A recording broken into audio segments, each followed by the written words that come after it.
here, let's kick it off talking about dashboards. This may be the only session that you go to this week that is not about AI.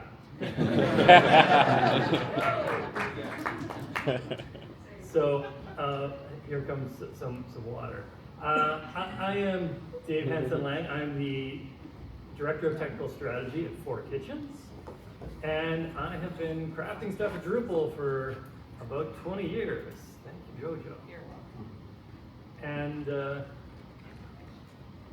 Yes, I'm Albert Hughes. I'm from Houston, Texas. I grew up on AOL. I learned HTML through library books. I learned about Drupal in 06, 07. Attended my first DrupalCon in 2010 in San Francisco, and I was here in Chicago for DrupalCon in 2011. And I appreciate everybody who attended this session. glad to be back in Chicago. What we're sharing today, we're sharing what we know. This is about something that we learned. This is an endorsement of a company, software, a particular module, but we want to share what we know, and then hopefully you can take away something that you can apply to the work you're doing back at home. Yeah, nor an endorsement of a particular higher ed institution. So sharing what we know, this is one of our core values at Four Kitchens, and yeah, leaning into that. So first off, when we're talking about dashboards, we want to set the stage of the context that we're working in here, because we think it's important for how you look at dashboards for your own implementations. We don't want you to just slap something on your dashboard just because Stanford did it. You're going to have to think about your own context and how that's different from ours, and what may or may not transfer directly. Well, I didn't mention it, but I work at Stanford in the School of Humanities and Sciences in the IT Web Services team. The School of Humanities and Sciences is the premier was the main undergraduate college or the undergraduate school at Stanford. The HSDP, or the Humanities and Sciences Drupal platform, is a shared platform for H&S. So if you're a department, a unit, a lab, one of the dean's offices, you can get a free website. We provide free support. There's over 500 editors. So these sites, so we have 130 sites. On these sites, there could be 1 to 2 editors or 20 to 30 editors. So we have about 500 editors across the platform. And then we do continuous maintenance and updates and bi-weekly deployments. And what is HSDP trying to do? So with this site, we want to give editors something where they don't have to worry about the development. They don't have to worry about hosting. They can just get in and do the things that they would need to do. As we said, this is like for compliance. So we want to make sure that they're compliant. We want to make sure that they have the integrations with the different systems across the university, and be able to just have a website where they can take off running and promote the things that they want to for students. Well, let me tell you about the different teams of people who are working on this platform. So first off, there's Albert and his team. That's the Humanities and Sciences web team. Albert and his team think about things like product and project management, QA. We've got some people who spend a lot of time QAing the changes that we're making. Overall strategy of what this platform needs to be. And the product is the product management of this HSDP platform, and then our projects are typically onboarding new units onto the platform, or kind of doing a redesign inside of that particular platform. And next up is the Stanford Web Services team. This is the wider Stanford IT department, and they own they manage the infrastructure, any back-end development, and any upgrades and technical reviews. And lastly is the Four Kitchens team. We spend a lot of time thinking about project management, design, and technical product management. So taking the ideas from design and Albert's team and turning them into a plan, and then engineering, mostly on the front end. Okay, what do we mean by dashboards? We're not talking about your car. Just when you log into a website and you get an overview of the most important things for you to be looking at?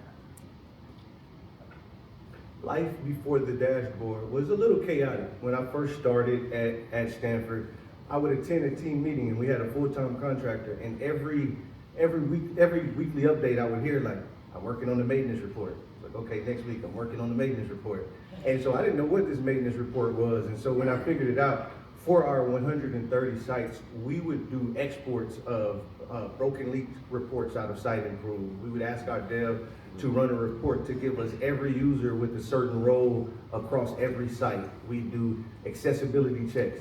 So this would take up to 100 hours quarterly to gather this information and then email it out to the units. And then by the time they get it, it's out of date, or by the time we circle back with them to see if they opened it, they never even took a look at it. So we would have that, and then we would have the same questions come up through support. Who has editing access on our site? What importers are running on our site? So from that, we decided maybe we can surface this information so it's more real time, it's in their face, they can take actionable items immediately when they've seen it. And so that's where we came up with the idea of the dashboard. Yeah, and if you're just getting a quarterly PDF of something, chances are that may not actually get addressed. Okay, so let's take a look about what's on our dashboard. So we're looking at this. This is a screenshot of the desktop version of the dashboard. We started with a long list of blocks. Hey, here's all the stuff from the maintenance report. Here's the things that we want the users to have. Here's the things that users and editors have asked for. And we narrowed it down to 10 blocks that kind of give users what they want as well as giving users what they need. Here's a view of the mobile version of this. You may notice that there are some non-standard things with in our screenshots here, some little front-end flair and little design flair. If you want to find out more about how that stuff is created, come to the session this afternoon at 4 by Andres and Mari here in the front, and I believe your title is More Immersive Experiences with Vanilla JavaScript, something close to that.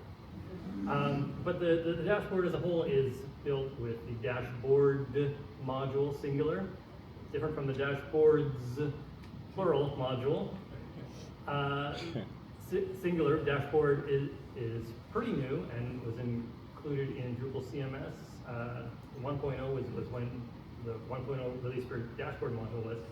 And yeah, mostly it's just built with Drupal blocks. We're going to go through these one by one and tell you how we came to them. And yeah, some custom branding and custom interactions. So when we have new features roll out, maybe we've interested in a new feature called curriculum maps, or we've made enhancements to the way that users can create private pages. We communicate these updates in a variety of places, maybe in a Slack channel, we send out a newsletter, we tell it in our monthly office hours, one-on-one when we speak to clients. So we have these announcements in different channels, except for the one place where they're at when they maybe need a help file or need to actually take action. So we wanted a place to put these announcements, and that's why we created the HSDP announcements block, so that we can show the latest updates and link to documentation about them as well. Yeah, and for other sites, other big platforms like this that I work on, sometimes people get nervous about making changes that are going to impact content editors, and people don't want to get complaints about, you know, that suddenly someone can't do something with the website. Something like this really helps that. Just making communication is often the key in these kinds of breaking changes. That as long as people know that it's coming and how to deal with it, that you're then able to make more impactful changes and not just always moving stuff by 2 pixels or whatever. Oh, so on the back end of that, if this were just one website, then this thing, this could just be like a custom, a private content type that maybe only the developer role could create. But since we've got 130 websites here, and there's no real like content sharing between them, what we do is this is just a Google Sheet on the back end.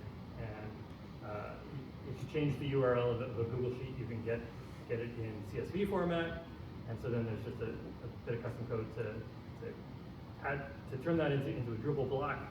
You see there's some markdown here for creating links to our documentation system. And that's been helpful because the same person that does our documentation, they don't have a lot of coding experience or get into the web. So this allows them, if they want to make updates that go out to the 130 sites, all they have to do is open this Google Sheet, add the new documentation update and link, and then it's on all 130 sites. Okay, for each of these blocks, we're gonna have a slide like this, which just summarizes the things that we talked about. So if you wanna download the slides later, that's all right there, and we're just trying to be accessible with it. Okay, my latest edits. So we all know, if you're familiar with Drupal, you know you have the content screen that shows all the content on the site. But with the HSDP, a lot of our sites do a lot of importing of content from Stanford systems. So it could be full courses and all the staff, faculty, it could be events. So typically when you log in, you're gonna see all the imported content. And so if you're an editor coming back to make edits, it's hard to pick up and see, okay, that was the page or this is the page I was working on. So we decided to come up with this My Latest Edits block, which allows editors to see, okay, this is exactly what I worked on, this is when I worked on it last, and then I can get back to work as soon as I log into the site. And under the hood, this is just a simple Drupal views powered block. And then this gets into, you know, I don't know, we didn't say the title out loud, but we wanted to get blocks to give users what they want. You know, stuff that they've asked for, stuff that they bring up in support, but now we're getting into what they need. So we want to keep them and help these editors stay compliant. So we came up with this block, pages with the most accessibility issues. One of the main things that we put in the maintenance report, but now instead of looking at a PDF a month later and then trying to go back into the website and have the two up, you can just open the site to the dashboard, get to the pages with the most accessibility issues, and take action from there. Yeah, and what may be a little bit subtle, the first two blocks that we looked at, that's like definitely not compliance related stuff. And now we're trying to get into the more compliance stuff. We intentionally didn't put this at the top. We're not trying to hit people over the head with compliance. It's more like a nudging, behavioral economics to just get them knowing that it's there. And so under the hood, this is built by Editorially module. Shout out to the folks from Princeton who have put a lot of work into that. I love Editorially module. It run on every website. If you don't know, it's a tool to help content editors know when they're doing something that is not accessible. Maybe they put headings in the wrong order or something that engineering wouldn't have control of. And this is basically just the stock block that Editorially provides. Staying in the same lane of giving them what they need, pages with broken links. We wanted to be able to surface that again and give them a pathway to see that report and then be able to take action. And so under the hood, this one is definitely more complicated. This data pulls in from Site Improve. Yes, there is a Drupal module that handles broken links, but we already had working with Site Improve. If you don't know what Site Improve is, it's like an external platform used for like quality assurance. It'll track tons of different metrics and even custom ones. And we know that in the long term we want to pull in some more stuff from it too. So we decided, well, let's start with the Site Improve stuff. Maybe we'll be able to build on that later. And yeah, this is just a custom block that accesses the Site Improve API.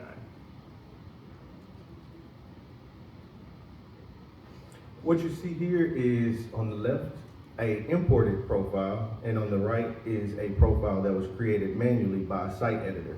And what that creates is duplicate profiles or duplicate content on the site.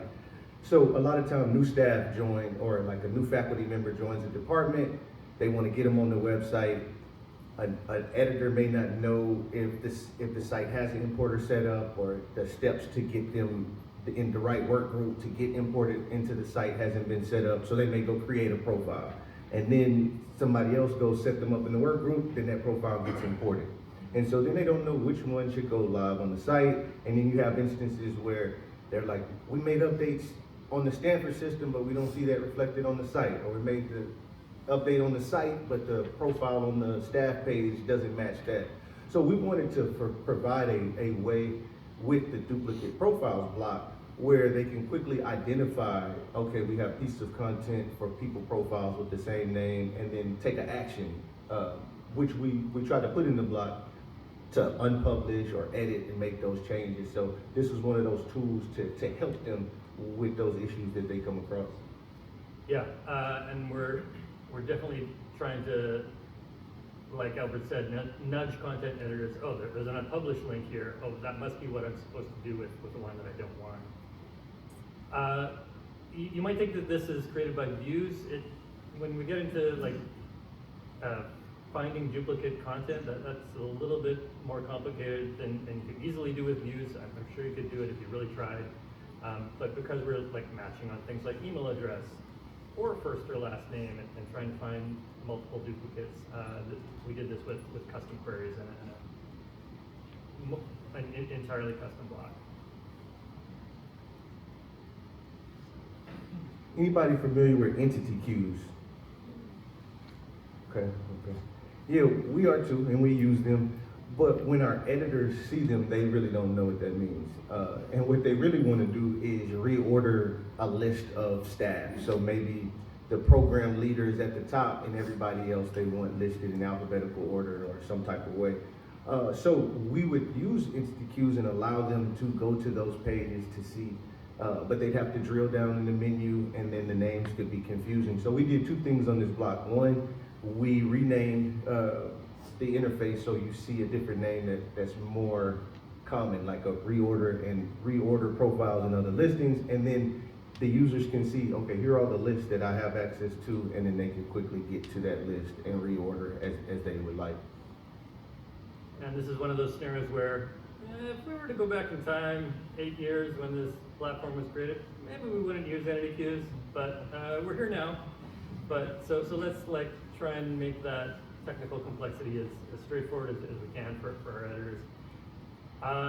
If you're unfamiliar, there are ways in settings.php where you can do quick translations. So what we did here was just like translate the term entity queues into reorder profiles and other listings. And so then that phrase becomes our new phrase all across the website. But other than that, this is pretty much the stock block that is provided by entity queue. A very common question that comes across: who has access to make edits on our site? And this is, I know that it may sound uncommon, but within these departments and programs, you know, there's certain people, they might be working on this part of the website and another group working on another site, so they don't always know exactly what's going on, or somebody new to lead the department comes in and they want to kind of know, hey, who does have access, or when the last time did a certain person log into the website. So that's this block. And when we say site editors, it's actually any user with two different, with certain roles. So I think the site manager role and the contributor role is what we're calling a site editor. But that's how we got to the site editor block. Yeah, and this is also useful for us, where we can log into a site and see, is someone actually maintaining this site? Does it fall to just one person, or is it a team of people? And under the hood, this is just pretty simple views block. If you're noticing the usernames there, know that for all of these screenshots, we sanitized and came up with fake names for the sensitive data.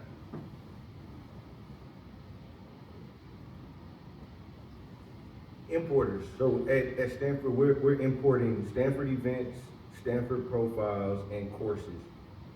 And That's really a common question that people want to know, as well as on support when we're debugging, especially like what importers are running, why isn't this profile coming in, why don't we see it?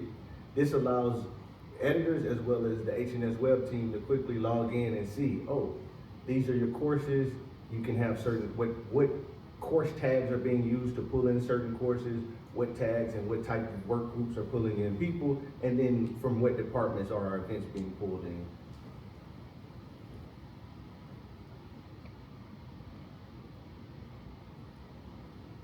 Yeah, and this is definitely where the most custom code is on this dashboard. Under the hood, all this stuff gets imported into the sites via the Drupal migration module. But there's like a lot of complexity to those migrations. Those of you who have worked with the migration module before, you'll know that the standard Drupal interface for the migration stuff, it's pretty complicated and can show you some pretty confusing things. Like, for example, it can show you that you have a negative number of items that have been imported. So we didn't want to just expose that kind of stuff to our content editors, and like that would just make them more confused and not less confused. So we really worked hard to figure out, oh, what is kind of the bare minimum that we can do to help them understand when and how and from what criteria is content being imported into their website.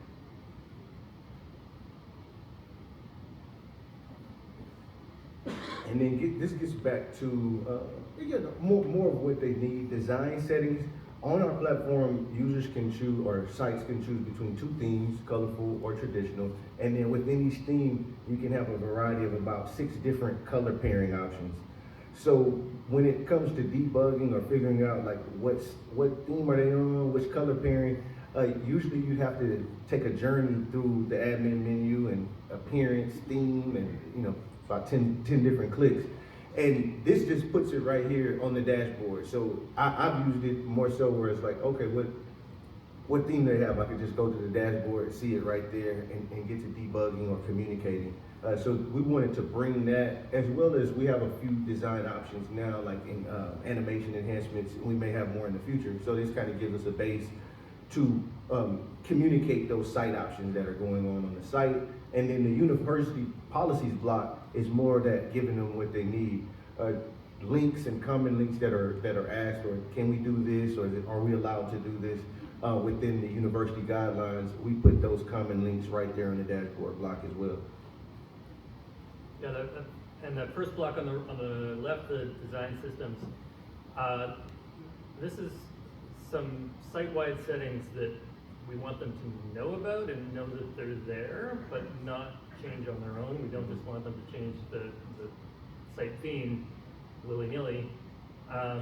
We want them to start a conversation with us, and so this gives them that kind of information so they can come to us and start what could be maybe just changing the theme, or maybe like a full redesign, or who knows what. Both these blocks are just hard-coded.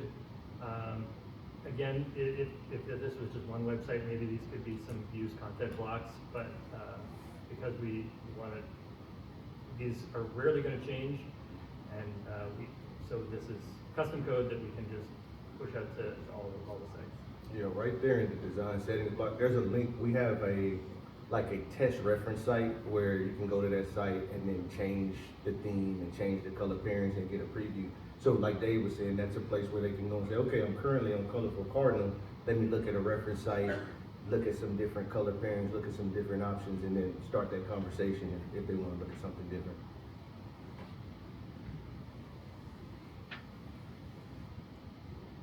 What we wanted to say about us. So with the dashboard, our whole goal was that we want to come off and make sure our editors know that we want them to be successful. We want them to be compliant. We want them to have the tools that they need. We want them to know we got your back. We're giving you the stuff that you want, that you've asked for, that the questions, and then we're giving you stuff that you need. Things that, like again, to help you stay compliant, to help you know where the content, help you know what editors are on the site.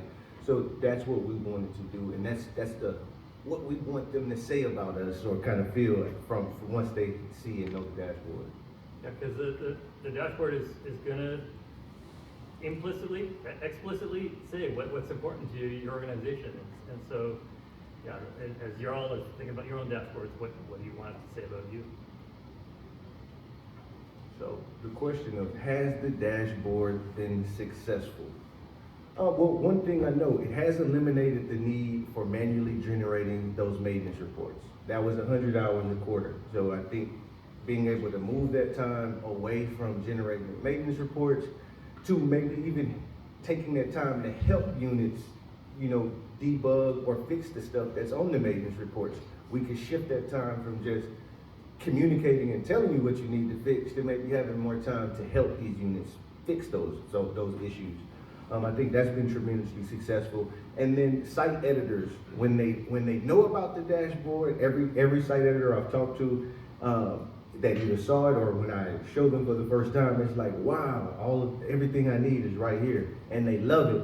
But there is a piece of they love it when they know about it and when they see it. So we'll talk a little bit about that. And then it's been a huge help for the H&S support team. So when we get support requests again, whether that's digging through the admin menus to get down to see what their theme is, or trying to go into the migration settings and figure out which migration ran and when the last time it ran, we can use the dashboard as a quick way to get answers and get that back to the clients. And then our executive director of web services on our team, she meets with a lot of the leads. So with each department or college within H&S, they'll have like a DFO or a lead admin person. So when a new person comes on and they meet with Marion, the question is like, what's happening with my site? So she's able to sit down with them on a Zoom call, go through the dashboard and kind of provide an executive summary of like,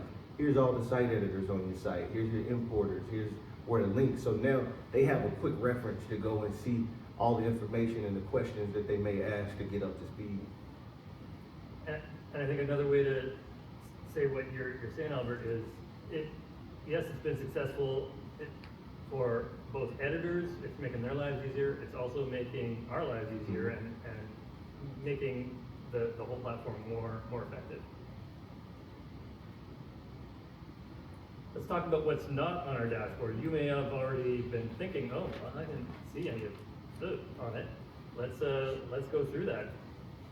So some of this is just a matter of what's not yet on our dashboard. I think we're calling this dashboard 2.0. We started with even a slightly simpler version.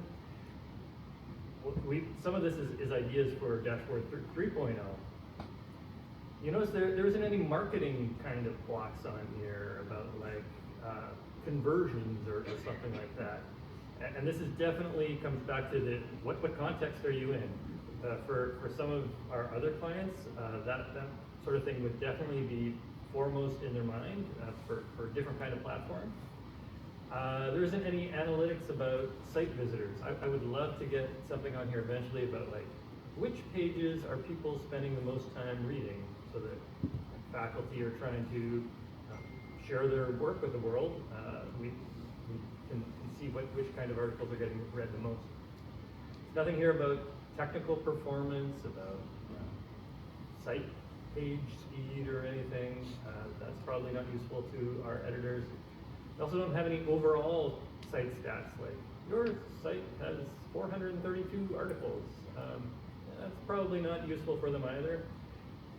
Yeah, so part of it is stuff we want to do in the future. Part of it is it's not here because it's not useful in this context, and part of it is, well, maybe it's just not all that useful. Yeah, I think the initial, we wanted to focus on, like, again, what they wanted and what they need at that time. A lot of the people logging into the site are editors. They are actually coming into doing some type of action on the website.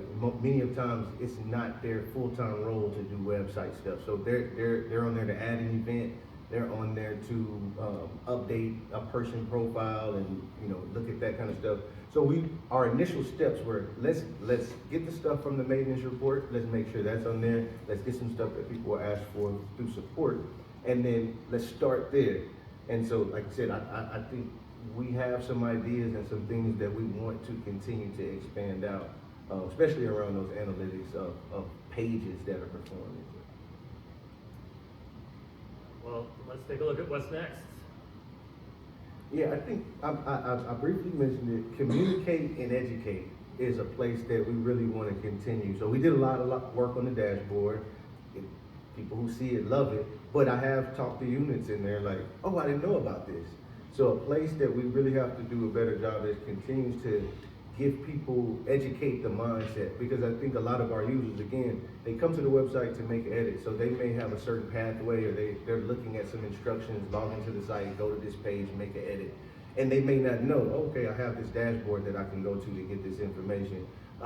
So one of the places that we really want to continue to do is to communicate and educate, and then as we're talking to these units about the dashboard, getting feedback, what's worked, is there some other information that we missed that you would want or maybe even need to get on there, and then continuously refining the blocks. I think, as Dave mentioned, we started off with a simpler version, and then we had a 1-column layout, then we moved to a 2-column layout. We've added a little jump link navigation menu to the dashboard. So we want to continue to refine the dashboard itself as well as the individual blocks, and then explore some of those newer blocks. Well, let's step back a little bit and look at the big picture, like just think about kind of dashboards in general. Why are dashboards important right now?